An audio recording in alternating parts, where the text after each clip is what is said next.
오늘 제가 여러분께 강의 드릴 내용의 핵심 주제는 인지행동치료라는 것이고, 또 하나는 스키마 치료라는 것이고, 또 하나는 마음챙김 명상에 근거한 치료, 이렇게 세 가지가 저의 주 무기입니다. 오늘 여러분께는 그 세 중에 첫 번째, 어떻게 내 생각을 바꿀 수 있는가 하는 것, 인지행동치료와 관련된 그런 내용을 오늘 여러분께 소개를 하고자 합니다.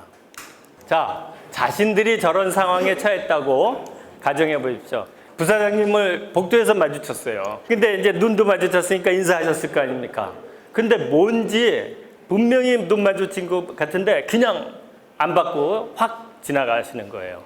그럴 때 우리 인지치료에서는 이렇게 감정 반응이, 그런 사건을 겪었을 때 분노, 우울, 불안 세 가지, 인간의 나쁜 감정을 3대 감정으로 봅니다. 분노, 우울, 불안. 분노, 화가 난다 할 때 지가 뭔데 날 무시해.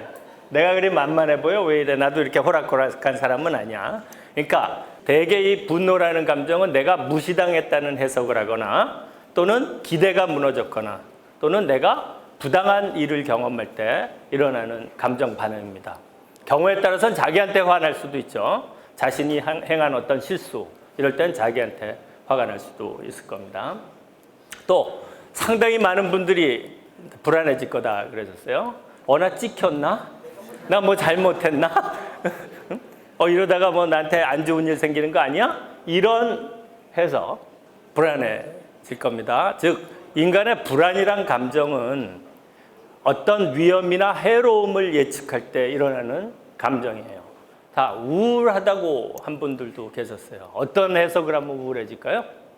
자기 자신의 매력이나 능력을 자기 스스로도 이미 자신감이 떨어져 있을 때, 그때 누군가가 나를 무시하면, 그래도 분노란 감정을 일으키는 사람은 나 그렇게 호락호락한 존재 아니야 하면서 반격하고 싶을 때 분노란 감정이 일어나는데, 이 우울은 아예 스스로 자신조차도 자기란 존재에 대해서 자신감이 떨어져 있는 거죠.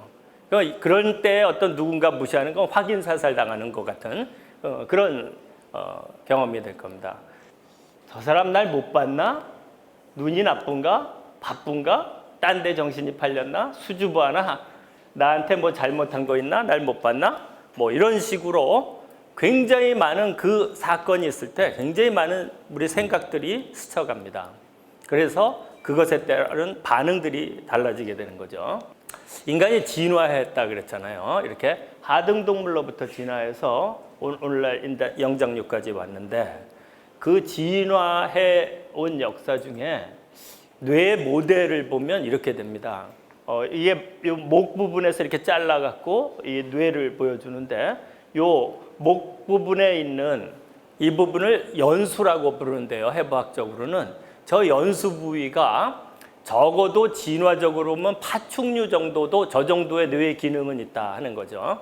저 연수 부위가 하는 것은 본능적인 것들을 관장합니다. 즉 배고픔, 목마름, 그 다음에 추위와 더위로부터 체온 조절해야 되잖아요. 그 다음에 성적 욕구, 또 수면, 이러한 기본, 인간이 생존하기 위해서 필요한 기본적인 것들을 여기서 관장하죠. 그 다음에 조금 더 진화를 하게 되면 포유류형 뇌로 갑니다.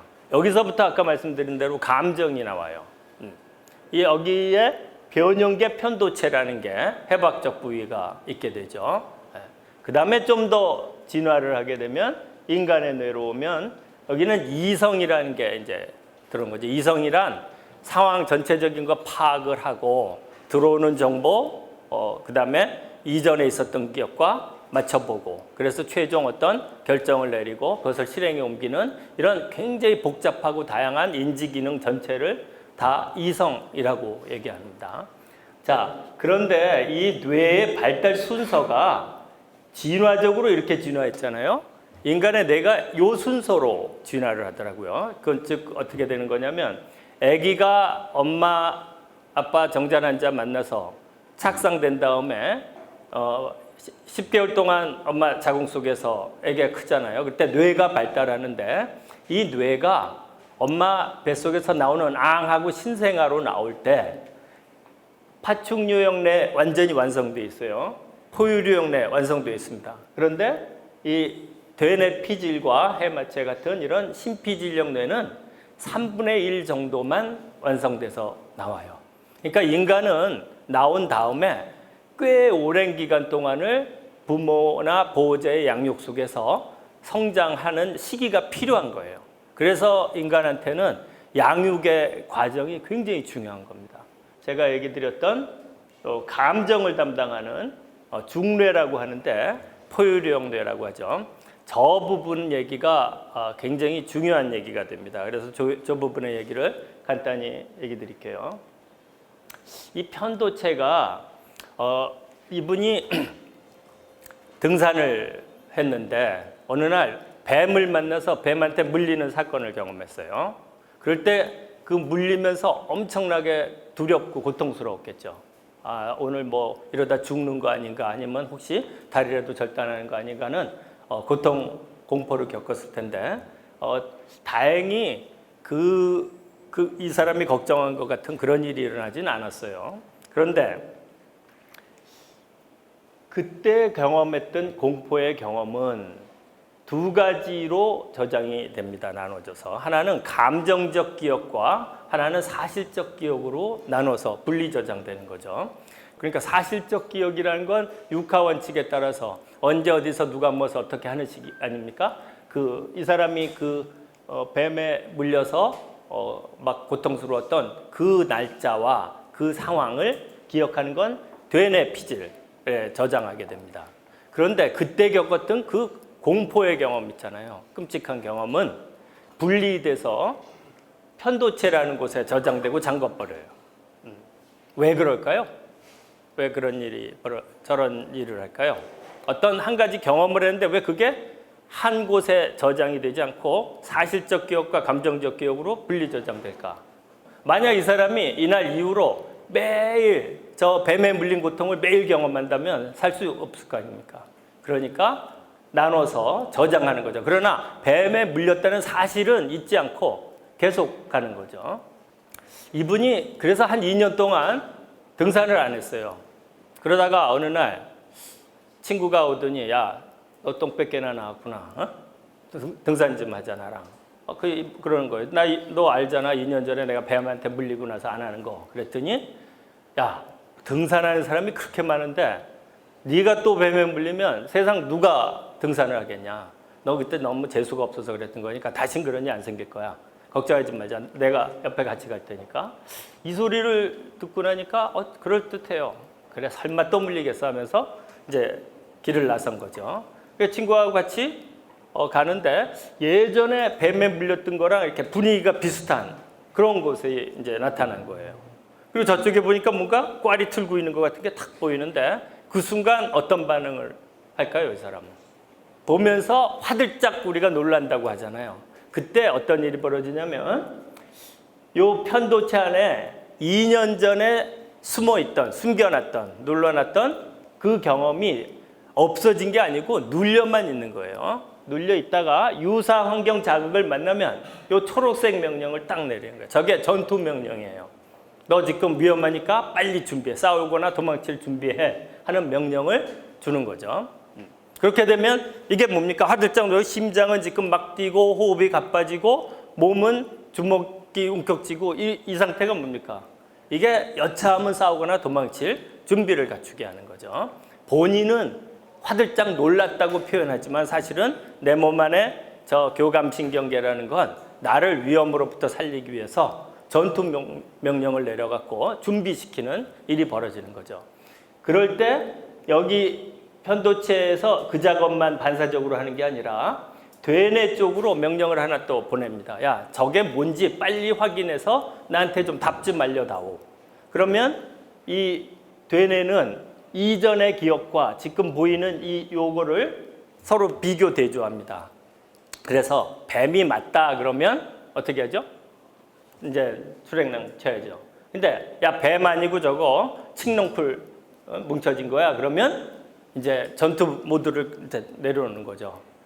괜히 쓸데없이 호들갑 떨었네 이러면서 내려놓는 거죠. 그 편도체 안에 감정적 경험의 그 기억을 저장해놓고 막아놓는 건 첫 번째로는 당장의 고통에선 벗어나지만 이후 삶에 저런 내 위험에 빠졌을 때 나를 보호하려는 그런 또 2차적인 목적이 있겠죠. 네. 자, 인간은 수많은 경험을 하는데 이 경험의 상당수는 무의식이란 곳에 저장되면서 수면 위에 이 떠 있는 빙산처럼 우리가 의식하는 건 빙산의 일각에 불과하다. 이 얘기는 누가 한 거죠? 네? 프로이트가 이런 얘기를 했죠. 이 프로이트가 얘기하는 이 무의식이라는 개념과 제가 좀 전에 설명드린 편도체의 기능은 어떨까요? 같은 기능이죠. 프로이트는 벌써 100여 년 전에 저 사실을 알아냈어요. 그리고 이 사람이 밝히고자 했던 게 뇌에 저런 기능을 하는 곳이 어딘가 밝히고 싶었어요. 그러나 프로이트가 살았을 시절에는 아직 뇌 기능에 대한 연구가 그만큼 발달할 수가 없었기 때문에 미처 발견 못했지만 오늘날은 이 편도체가 점점 프로이트가 얘기하는 저 기능을 하는 그런 곳이다. 해부학적인 장치다 하는 게 점점 밝혀져 가고 있습니다. 그렇지만 그 눌려놓은 무의식적인 기억은 그대로 아무 짓도 안 하고 있는 게 아니라 우리를 끊임없이 우리에게 무언가 영향을 주고 있어요. 거의 반사적으로 영향을 주고 있는 거죠. 예를 들면 우리는 누구를 보면 어떤 사람을 보면 굉장히 끌리죠. 어떤 사람을 보면 이상하게 이유 없이 싫고 밉고 얄밉고 이래요. 너 왜 저 사람 저렇게 싫어하냐? 몰라 나도. 그냥 싫어. 뭐가 싫은데? 난 그냥 말투가 싫어. 목소리가 싫어. 눈빛이 싫어. 이런 거죠. 그 싫어가 싫게 만드는 소스가 어디냐? 그게 바로 무의식이라는 거죠. 뭔가 이 사람의 과거 경험에 얽혀 있는 틀이 될 겁니다. 자, 인지 모델이라는 것. 이게 오늘 여러분께 설명드릴 제일 핵심이 되는데요. 이것만 아시면 인지 모델의 기본을 아시면 인지 치료라는 건 한 70% 할 수 있게 된다. 이렇게 생각하시면 됩니다. 자, 보세요. 아까 좀 전에 사건이 생겼죠? 어떤 사건이죠? 우리 부사장님을 복도에서 만났는데 인사도 안 받고 그냥 지나가는 사건이었어요. 그럴 때 이 중에 화가 난다라고 얘기하신 분들이 있었어요. 왜 화가 나냐 그러니까 부사장님 인사를 했는데 안 받으셔. 어떤 사람은 불안했다 그래요. 왜 이렇게 불안했냐? 부사장님 인사했는데 안 받았어. 우울해졌다 그래요. 왜 이렇게 우울해? 부사장님 인사를 했는데 안 받았어.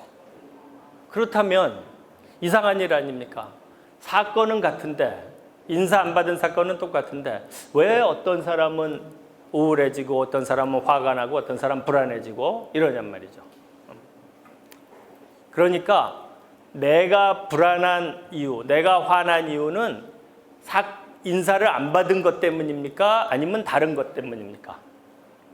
인사를 안 받은 게 나를 불안하게 만들거나 화나게 만든 게 아니에요. 우린 근데 그렇다라고 얘기하는 거예요. 그래서 여기에서 아셔야 될 게 인사를 안 받았을 때 그런 사건을 경험했을 때 내가 그 사건에 대해서 어떤 생각을 했는가 하는 저 생각을 찾아내는 게 중요하다는 거죠. 저 생각을 이름하여 자동적 사고라고 합니다. 영어로 automatic thought라 그래요. 이름이 오토매틱, 오죽하면 오토매틱이면 그냥 자동으로 튀어나가는 생각이라 저런 게 있는 것도 우린 잘 의식 못해요. 그냥 그저 어떤 사건 경험하면 사건의 찌꺼기인 감정과 행동과 생리적인 고통만 잡고 있는 거죠. 그런데 치료를 위해서, 즉 내가 이런 불안하거나 우울하거나 화나는 이 감정 상태를 벗어나는 방법을 찾기 위해선 그렇게 만든 사건이 아니라 그 사건에 대한 나의 어떤 독특한 해석이 있었나를 찾자 이거죠. 그게 바로 자동적 사고라는 겁니다. 그럼 예를 들어서 사건 그 인사를 했는데 안 받았어요, 부장님. 그래갖고 이제 방으로 들어오면서 막 화를 낸다고 쳐봐요. 옆에 있던 직원이 아니 왜 이렇게 화가 났어? 부사장님 인사를 했는데 안 받으시잖아. 아, 뭐 내가 그렇게 우습게 보는 거야, 날? 이러면서 막 화를 내니까 그 직원이 그러는 거예요. 부사장님 좀 전에 이 방에 있다가 전화 받고 나가셨는데 지금 가족들이 교통사고가 나서 모두 다 중환자실에 있다는 얘기 듣는 거야. 어떻게 될까요? 그러면 그렇지. 부사장님이 그럴 리가 없으시지. 지금 사고가 나서 그렇다니까 얼마나 지금 정신이 없으셨을까? 그러면서 그 분노 감정이 뭘로 바뀝니까? 이제 염려하고 부디 괜찮았으면 좋겠는데 이런 걸로 바뀌게 되겠죠. 예. 자, 보세요. 사건이 바뀌었나요? 인사 안 받은 사건이? 그대로입니다. 그런데 뭐가 바뀌었습니까? 해석이 바뀌었어요. 사건에 대한 해석이. 그러니까 분노에서 우울해서 불안해서 감정이 변화가 오게 되는 거죠. 이게 바로 치료의 중요한 힌트예요. 반응은 직접 못 바꾼다. 이게 괴로운데. 그러면 또 많은 분들은 이걸 잡으려고 그래요. 저 사건. 저 인간만 정신 차리면 내가 진짜 좋을 텐데. 그렇죠? 남편이 어땠으면, 부인만 이렇게 됐으면, 우리 부모님만 나한테 이래주면, 우리 자식만 어떻게 해주면, 직장에 아무개만 나한테 이렇게 잘해준다면 내가 이게 참 좋을 텐데. 그렇죠? 저 사건에 대한 유혹이 굉장히 많아요. 사건, 어떤 일이 일어나거나 일어나지 않은, 또는 사건뿐만 아니라 사람이죠. 여기서 이제 저희 치료할 때 하나 말씀드린 게 이거예요. 사건 포기하라. 다른 사람을 바꾸려 하지 마라. 포기하라는 거죠. 이 사건을 건드리지 말라고 했어요. 반응도 건드리지 말라고 했어요. 그러면 내가 사건에 대해서 하는 저 독특한 생각, 자동적 사고라고 하는 걸 찾아내서 저 자동적 사고를 요리하는 거죠. 아까 같으면 바로 답이 나왔잖아요. 내 생각은 저 인간 왜 날 무시해였는데 뭘로 금방 바뀌었나요? 그러면 그렇지, 날 무시할 리가 없지. 사고가 나서 그렇게 가족들이 위중하다는데 당연히 내 인사 못 받는 건 당연하지 라는 식으로 해석의 변화가 그렇게 쉽게 올 수 있었는데 항상 우리 삶이 그렇게 쉽게 답이 오나요? 아니죠. 내가 나를 괴롭힌 내 생각을 찾아서 요리하는 법을 배우는 것, 이게 바로 인지행동치료의 핵심이라는 거죠. 자, 그러면 여기에서 이제 또 여러분하고 같이 얘기해야 될 게 뭐냐면 인지모델의 자동적 사고가 왜 사람마다 같은 사건을 경험하는데도 다를까 하는 얘기죠. 왜 다를까요? 경험. 과거에 처음 태어나서 지금까지 살면서 수많은 경험이 사람마다 다 다른 거예요. 그러니까 이제 오늘 또 여러분 처음 배우는 개념이 나옵니다. 스키마라는 개념이 나옵니다. 처음 듣는 용어죠, 스키마. 스키마라는 게 무의식 속에 아까 편도체 말씀드렸죠. 거기에 차곡차곡 어떤 틀이 잡혀가는 겁니다. 스키마의 정의는 이렇게 정의 내리면 됩니다. 나와 세상과 미래를 보는 눈의 총합이라고 생각하면 됩니다. 난 이런 사람이야. 이 세상은 이렇구나. 내 미래는 이렇구나라는 걸 보는 총합이 스키마라고 얘기할 수 있어요. 저 스키마가 생길 때 관여하는 사람이 엄마들이죠. 웬만하면 처음 태어났을 때 특별한 일이 없으면 우리는 엄마가 나의 주 양육자가 될 겁니다. 그런데 이 엄마가 어떤 엄마냐 이거죠. 좋은 엄마는 아이의 필요를 그때그때 잘 관찰했다가 거기에 대해서 대응해주는 엄마라면 좋은 엄마라고 할 수 있을 거예요. 그 아이는, 이런 엄마한테서 큰 아이는 자신을 어떻게 볼까요? 나는 정말 소중한 존재인가 보구나. 응? 나는 정말 귀한가 보구나. 나는 사랑스러운가 보구나. 이렇게 볼 거예요. 세상은 어떻게 볼까요? 이 세상 참 살만하구나. 그죠? 내가 원하는 것들을 이렇게 탁탁 주어지니 세상 얼마나 좋은 세상인가. 미래는 어떤가요? 내가 원하는 게 있다면 열심히 노력하면 다 얻을 수 있을 거야. 이게 좋은 엄마한테서 크는 사람의 세트입니다. 나와 세상과 미래를 보는 눈의 총합이 되겠죠. 그런데 불행하게도 세상에 나쁜 엄마가 있어요. 아이에게 학대를 하는 엄마가 있어요. 학대라는 건 뭐 욕을 하고 때리고 이런 것도 학대고, 무관심한 것도 학대고, 아이한테 어떤 필요한 걸 주지 않는 것도 전부 학대에 속하게 되죠. 불행하지만 이런 나쁜 엄마한테서 큰 아이들이 있죠. 마찬가지로 나라는 걸 그 좋은 엄마한테서 큰 아이와 달리 어떻게 볼까요? 자신을. 이런 경우는. 응? 자기 자신은 형편없는 존재인가 보구나. 응? 나 같은 건 정말 가치가 없나 보구나. 이런 식으로 보겠죠. 세상은 어떻게 보죠? 이 세상은 정말 살벌하구나. 하루하루 산다는 건 끔찍한 일이구나. 그렇게 이 세상을 보는 눈이 굉장히 부정적이 될 겁니다. 미래는 어떨까요? 하루 산다는 건 이렇게 끔찍한데 미래가 어디 있겠어요? 죽어버릴까? 아니지, 혼자 죽는 건 아깝지. 이게 다 없애버리고 다 쓸어버릴 수 없을까? 우리가 보통 그 연쇄살인범이나 이런 사람들 심리 프로파일 보면은 뭐 다 죽여버리고 싶었다, 다 없애고 싶었다 이런 얘기를 한다 그러잖아요. 우리는 그런 사람들이 태어나는 순간부터 그런 어떤 악마적인 틀이 있다기보단 성장 과정에 어떤 양육의 경험을 했는가가 그런 사람들이 자신과 세상과 미래를 보는 눈에 영향을 준다라고 보는 게 스키마 이론입니다. 그래서 나와 세상과 미래를 보는 이 스키마 총합, 이게 그 사람의 어떤 성격 틀의 기본이 되겠죠. 이제 이 무의식의 스키마 틀이 이제 자리 잡기 시작합니다. 대개는 15세, 20세 정도 되면 저 틀이 잡히죠. 거의 대리석 수준으로 단단해지기 시작하죠. 그게 이제 나와 세상과 미래를 본 틀이 이제 그 나이 때쯤이면 생겨나는 거죠. 그 뒤로는 어떻게 합니까? 그래, 난 이런 사람이야. 응? 이 세상은 이래. 내 미래는 이래 하면서 거기 틀에 맞춰서 모든 정보들을 파악하고 반응을 하면서 살아가게 되는 거죠. 네. 그 사람이 살아오면서 겪은 경험이 그 사람의 스키마를 만들어내고 그 스키마에 따라서 사건 경험할 때마다 자동적 사고, 해석이 달라지고 그러니까 감정, 생리적 반응, 행동이 달라진다. 그러니까 그만큼 이 스키마는 굉장히 중요한 거죠. 우리의 일거수일투족을 다 지배하는 겁니다. 여기 앉아 계신 분들의 스키마는 비슷할까요? 다를까요? 어때요? 굉장히 다르죠. 심지어 일란성 쌍둥이도 달라요.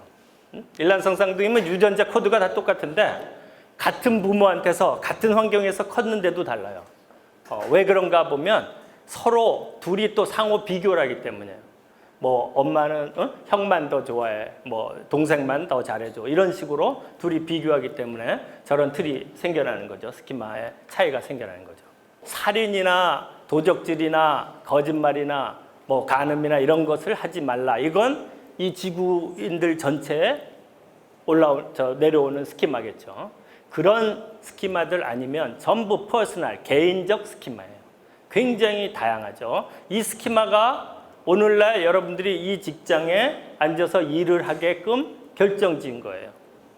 그러니까 사건은 우연히 만날 수 있지만 이 사건에 대한 나의 결정은 스키마가 시킨 거라고 생각하면 됩니다. 어떤 컬러를 좋아하고 어떤 디자인을 좋아하고 어떤 차를 좋아하고 어떤 직업을 선택하고 어떤 배우자를 만나고 이것 전부 다 우연히 일어난 거 아닙니다. 여러분이 가지고 있는 스키마가 그런 결정을 내리도록 한 거죠. 다만 문제는 뭡니까? 이 스키마는 찾아내기가 쉬울까요? 어려울까요? 어디에 있죠? 무의식에 작동하니까 찾아내기가 어려운 거죠. 자동적 사고는 찾아내기 쉬울까요? 이건 조금만 신경 쓰면 금방 찾아내죠. 아까도 금방 찾아내셨잖아요. 응? 왜 화가 나나 봤더니 지가 문제 날 무시해. 이게 바로 자동적 사고예요. 자동적 사고는 비교적 조금만 노력하면 쉽게 찾을 수 있어요. 그래서 인지행동 치료란 이 축을 다루는 겁니다. 반응의 고통 때문에 찾아오신 분들을 사건은 건드리지 말자. 이거 직접 못 바꾸자. 그러니까 이 사건에 대해서 어떤 해석을 했느냐, 어떤 자동적 사고를 했느냐를 찾아서 바깥에 쓰게 한 다음에 이걸 요리하는 법을 가르쳐 드리는 거죠. 그 다음 단계로 인지행동 치료를 통해서 이걸 찾아내서 바꾸는 게 익숙해진 분들이 상당수가 이제 나는 도움 받았습니다. 이 방법을 내 평생 살면서 써먹으면 되겠군요 하고 빠이빠이 하는 분들이 있는데 그 중에 그걸로 해결 안 되는 분들이 있어요. 어떤 분들이냐면 성격적인 면에 아까 얘기한 제가 인격장애 얘기했잖아요. 성장하면서 어떤 양육의 환경이 영 좋지 않기 때문에 내부의 그 바탕에 깔려 있는 성격 틀이 너무 부정적인 거예요. 그런 스키마가 부정적인 틀이 많으면 사건 경험할 때마다 부정적인 자동적 사고를 만들어낼 거 아닙니까? 스키마 치료는 그러니까 좀 더 성격적인 틀.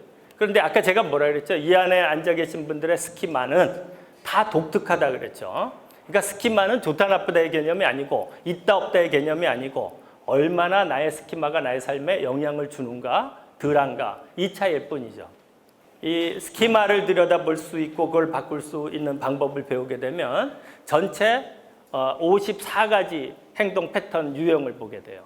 스키마가 18가지 스키마가 나눠져 있고 그것에 대해서 굴복하냐 반격하냐 회피하냐라는 그 대처 방식을 조합을 하면 나라는 사람을 들여다볼 수 내 안에 이런 스키마가 작동했고 이것에 내가 굴복을 했기 때문에 오늘날 이러고 사는 거구나.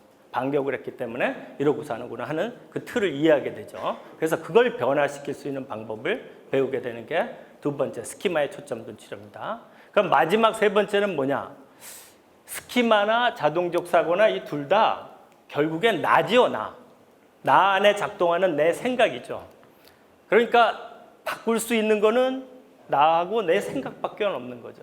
그러니까 내가 아닌 내 이외의 것들은 바꿀 수 있나요, 없나요? 바꿀 수 없죠. 제 제목이 뭡니까? 강의 제목이. 바꿀 수 있는 것과 바꿀 수 없는 거죠. 그러니까 바꿀 수 있는 건 뭐죠? 나의 생각의 일부. 바꿀 수 없는 것. 그거 이외의 것들은 다 바꿀 수 없는 거죠. 우리 인간이 살면서 얻을 나한테 오는 고통의 상당수는 내가 원하지 않는 거죠. 기대하지 못했던 거죠. 예상 못했던 거죠. 그런 것들이 와요. 그런 것들을 어떻게 다룰 건가? 아무리 내 생각을 바꿔보려고 해도 잘 안 되는 거죠. 이럴 때 우리는 수용이라는 걸 배워야 되죠. 수용이라는 건 받아들이는 건데 수용과 포기가 어떻게 다를까요? 포기는 어쩔 수 없이 받아들이는 거고 수용은 좀 더 개념상으로 기꺼이 받아들이는 거죠. 영어로 willingness라는 용어가 있습니다. 기꺼이 뭐뭐 하다라는 거죠. 이게 완전히 외부에서 보면 다를 바가 없는데 안쪽으로는 전혀 다른 변화가 일어나는 거죠. 수용. 이 수용을 배우기 위해서 우리 동양에서 전통적으로 내려온 게 명상이라는 겁니다. 이런 인지 모델의 이 틀을 여러분들이 오늘 이해를 하셨다면 적어도 나를 바꾸는 그 기본 눈은 생기신 겁니다. 이거 이해 다 가셨어요 오늘? 인지 모델? 네, 가장 중요한 건 이 둘 중에 뭐죠? 스키마죠. 그러나 찾기 쉬운 건 자동적 사고죠. 이 자동적 사고를 찾아내서 요리하는 방법. 그러니까 오늘 제가 설명드린 이 인지 모델을 한번 여러분 그 교재를 받으셔갖고 다시 한번 곱씹어 보십시오. 내가 요즘 고통받는다면 이 중에 나는 뭐 때문에 고통받을까? 이런 것들을 한번 생각해 보는 계기가 되면 감사하겠습니다. 이걸로 마치겠습니다.